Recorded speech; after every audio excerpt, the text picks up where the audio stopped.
सामने नए सपने हो तो पुरानी यादों को भूल जाना। सुना है प्यार में घंटियां बजती है, सहनाइयां बजती है। तोहरा नजर में तो हम गिर चुकल बन, लेकिन उनका नजर में गिरे के नहीं की चाहत।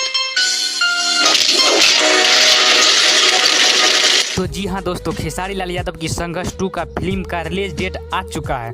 आप लोग जानना चाहते हैं खेसारी लाल यादव संघर्ष 2 का फिल्म का रिलीज डेट, तो बने रहिए इस वीडियो में, आप लोगों को देंगे फुल जानकारी। इससे पहले प्लीज़ दोस्तों, आप लोग हमारे चैनल पर पहली बार आए हैं तो छोटे भाई समझकर हमारे चैनल को सब्सक्राइब कर लेना।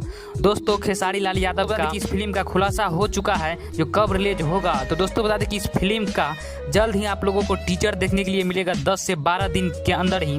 दोस्तों बता दें कि फिल्म का फुल HD वीडियो फिल्म के साथ आप लोगों को देखने के लिए मिलेगा 26 जनवरी को अगला साल। दोस्तों बता दें कि 26 जनवरी के शुभ अवसर पर आप लोगों को 2023 में देखने के लिए मिलेगा यह फिल्म।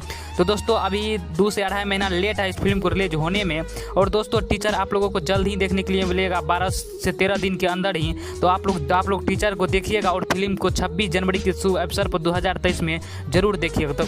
तो यह एक अपडेट था। अपडेट आप लोगों को कैसा लगा कमेंट में जरूर बताइए। तो मैं वीडियो कहीं समाप्त करता हूँ, फिर से मिलेंगे एक अगले वीडियो में। तब तक के लिए बाय बाय, लव यू मेरे दोस्त।